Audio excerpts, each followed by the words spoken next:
ចំណងជើងពីងពីងនិងកណ្ដូបក្នុងភពព្យាក្រឹតទិដ្ឋភាពនៅក្នុងព្រៃមួយដែលមានដើមឈើខ្ពស់ត្រជាក់ស្រួលដ៏មានសុភមង្គលកន្លែងដែលសត្វរស់នៅប្រកបដោយសន្តិភាពមានសត្វពីងពីងមួយឈ្មោះប៉ាយ៉ាយ៉ានិងសត្វកណ្ដូបឈ្មោះបុកបុកពួកគេជាមិត្តដ៏ជិតស្និទ្ធបំផុតប៉ុន្តែក៏មានការឆ្លោះជាប្រចាំដូចជាមនុស្សមានបងប្អូនផងដែរថ្ងៃមួយពេលព្រឹកពីងពីងជួបកណ្ដូបនៅលើស្លឹកដើមចេកប៉ាយ៉ាយ៉ាពីងពីងលោកកណ្ដូបហេតុអ្វីកំពុងអង្គុយលើស្លឹកដូចជាអ្នកជាបរោះទំនើង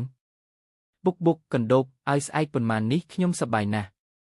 ខ្ញុំគិតថាកំពុងទៅសមុទ្រជាមួយសត្វកង្កែប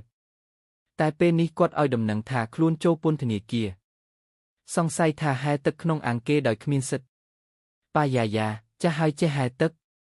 សូមអភ័យខ្ញុំសុំសើចមួយ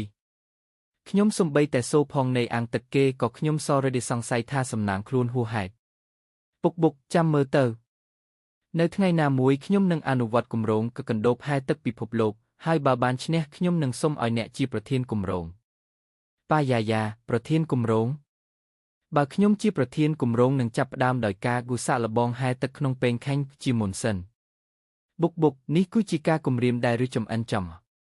ចាំមើលព្រឹត្តិការណ៍ស្អែកនេះប៉ាយ៉ាយ៉ាថ្ងៃបន្ទាប់ពីងពីងនិងកណ្ដូបសម្រេចចិត្តបង្កើតប្រកួតសត្វហែលទឹកជាផ្លូវការរបស់ព្រៃប៉ាយ៉ាយ៉ាច្បាស់ណាស់ខ្ញុំនឹងជាប់ជើងខ្យល់បើកបរទឹកយ៉ាងលឿនជាងគេពុកបុកបើកបរទឹកអ្នកគិតថាអ្នកជាប្រធានក្រុមហ៊ុនអាវយន្តឬអ្នកគឺសត្វពីងពីងមិនមែនសត្វកញ្ចក់ឡានទេប៉ាយ៉ាយ៉ាសំបីជើងខ្ញុំមាន5គ្រប់គ្រាន់ដើម្បីលោតហែដូចជាសម្រាមកាំបិតពុកបុកខ្ញុំបង្អួតឲ្យឃើញខ្ញុំហែជាមួយភ្លេងជើងកណ្ដាប់ដៃចំងាយពីលើស្លឹកដើមចេកដល់ចុងអន្លង់ទឹកគឺគ្រាន់តែរយៈពេលប៉ុន្មានវិនាទីទេប៉ាយ៉ាយ៉ាយើងចាប់ផ្ដើមថ្ងៃសៅរ៍នេះតែអ្នកត្រូវសន្យាថាបើខ្ញុំឈ្នះអ្នកត្រូវហាត់ដំរីជិះពុកបុកហើយបើខ្ញុំឈ្នះអ្នកត្រូវលោតរាំជាមួយសត្វក្មេងក្នុងព្រៃមួយសប្តាហ៍ព្រឹត្តិការណ៍បញ្ចប់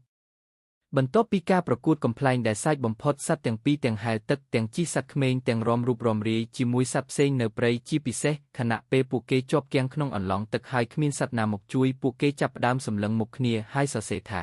លើកក្រោយយើងនឹងប្រកួតញ៉ាំផ្លែឈើវិញស្រួលជាង